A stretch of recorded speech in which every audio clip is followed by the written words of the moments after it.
Good morning. This is Kasturi Day. Today, I'm going to start with the question answer series of the elements, compounds, and mixture chapter. Okay. So, I'm starting with first, I'm starting with the fill in the blanks of this chapter. So, a pure substance is dash in nature, that's homogeneous in nature. The composition of pure substance cannot be altered by any dash means, physical means. Okay. Then, uh, name normal elements are those which do not give dash radiations, harmful radiations, which do not give harmful radiations. An element is a pure substance which is made up of only one kind of dash atoms.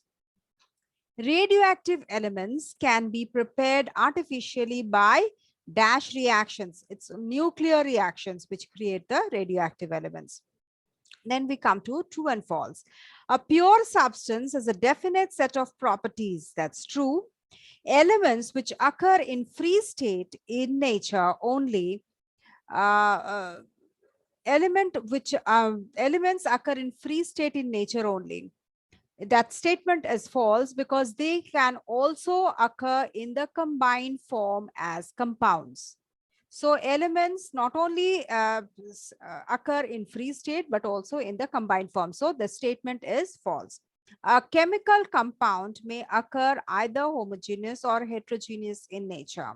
That's false because a chemical compound, when they are chemically combined, when the elements or rather substances are chemically combined, they are always in pure form, because they have a different, altogether different characteristic from the constituent elements. So they become the chemical compound, which is a new substance which is formed after chemical combination of the elements. That form, that is a homogeneous compound. So it is always homogeneous in nature. So that's why that statement is false.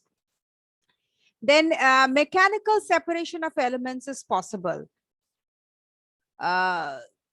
Yes, that's possible. That's there generally that happens in mixture form. So that's true. The properties of a mixture are the average of the properties of its constituents. That's true.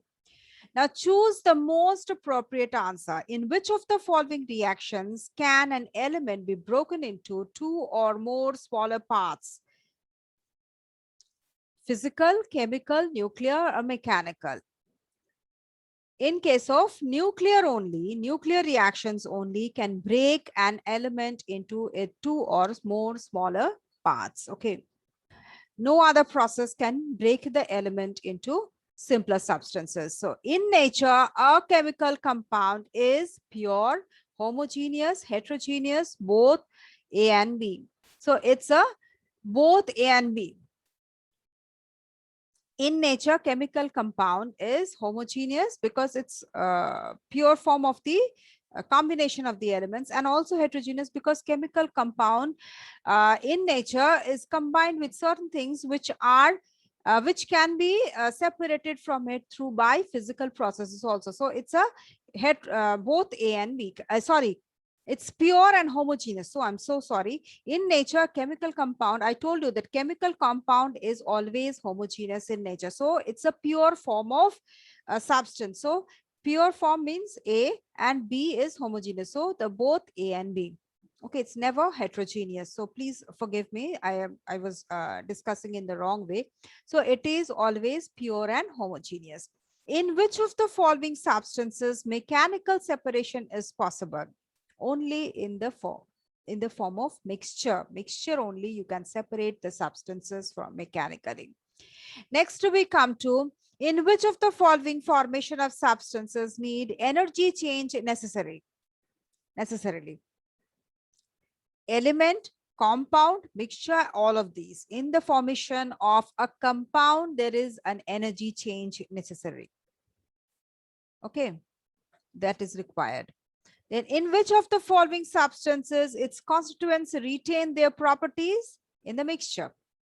A mixture of sand and ammonium chloride can be separated by sand and ammonium chloride by the process of filtration, distillation, sublimation, or crystallization? It is by sublimation, because ammonium chloride is a uh, uh, substance which can sublime. Okay, and this sand, they cannot sublime. So when it is heated, when this mixture is heated, ammonium chloride will evaporate into vapor, and that can be collected by cooling down the ammonium chloride. And the sand, when the ammonium chloride escapes from the sand, then the sand can be separated from this ammonium chloride. So this is by sublimation we can separate the sand and ammonium chloride mixture. Then a pair of metalloids, sodium and magnesium, boron, silicon, carbon, phosphorus, then it is helium and argon. The metalloid is boron and silicon. When these two are combined, they form metalloids. Then which of the following property is not shown by compound? They are not, they are heterogeneous, they are homogeneous, they have definite molecular formula, they have fixed melting and boiling points. The property which is not shown by this compound is they are heterogeneous. I told you the compound can never be heterogeneous, because when it is forming compound, it always become pure. Chemically, they are combining, forming a homogeneous substance. Okay, it's a pure substance which is being formed. A solvent of iodine is water, kerosene oil, alcohol, and petrol. The solvent of iodine is alcohol, that is iodine dissolves in alcohol.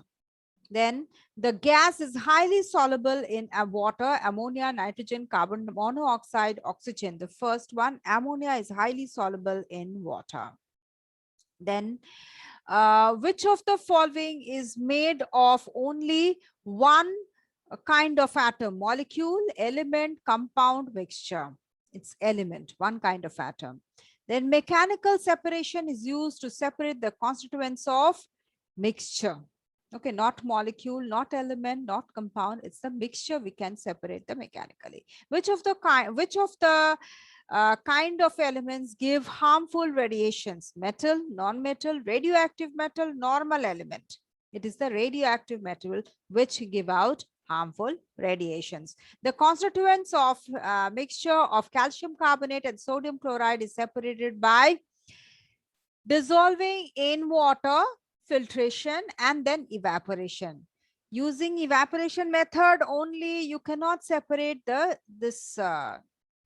dry mixture of calcium carbonate and sodium chloride. Using sublimation method also you cannot separate, because none of the constituent can sublime. Or rather distillation method, that also requires some kind of solvent. Okay, so there's no solvent first of all. So first we need to dissolve it in water where sodium chloride dissolves. Then we filter out the calcium carbonate from the sodium chloride solution.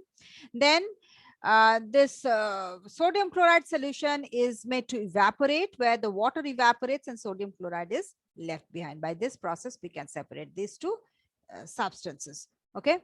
Next is separating funnel is used to separate the mixture of alcohol and water, air and water, kerosene oil and water. None of these. We can separate kerosene oil and water. Okay. Then because kerosene and water are immiscible liquids. Okay. For separating funnel, the constituents have to be immiscible. Okay. Then correct the incorrect statement. First, an element can be broken into two or more smaller parts by any chemical method. No, it cannot be broken into two or more small substances by any physical or chemical means. It can only be broken down by nuclear reactions. A compound can be synthesized from its constituent elements by proper physical method, by only chemical methods, chemical means. The constituents of a mixture are present in a fixed ratio. No, in any ratio. In a mixture, it's an any ratio. For compounds, it's a fixed ratio. The elements of the constant combination of elements takes place due to physical change. No, combination of elements takes place due to chemical change. Then a chemical compound has a variable composition. Chemical compound has a fixed composition. Okay. Then during the formation of a chemical compound, its constituent elements also show their acquired properties. When a chemical compound is formed, the altogether a new substance is formed, which has a new set of properties other than that is separate from the properties of its constituent elements. So during the formation of a chemical compound, its constituent elements do not show their acquired properties. The compound itself has distinct set of properties that do not resemble those of the constituent elements. Then the properties of a mixture are entirely different from the properties of its constituent elements. They are similar to the constituent elements. Okay. So I think I'll stop here. I'll continue with the question answers in my next video. Rest of the question answers. I'll start with the study questions in my next video. So please go through this. If you have any doubt, please do write in the comment box. Do share with your friends, and so that they can also be benefited from these videos. And I request you to please go through the text videos before referring to these question answer videos. Okay. And please do press the like button and do share with your friends and colleagues so that they can also be benefited. Okay. And do subscribe to get the notification of my next video. Thank you. Thank you for watching and have a good day.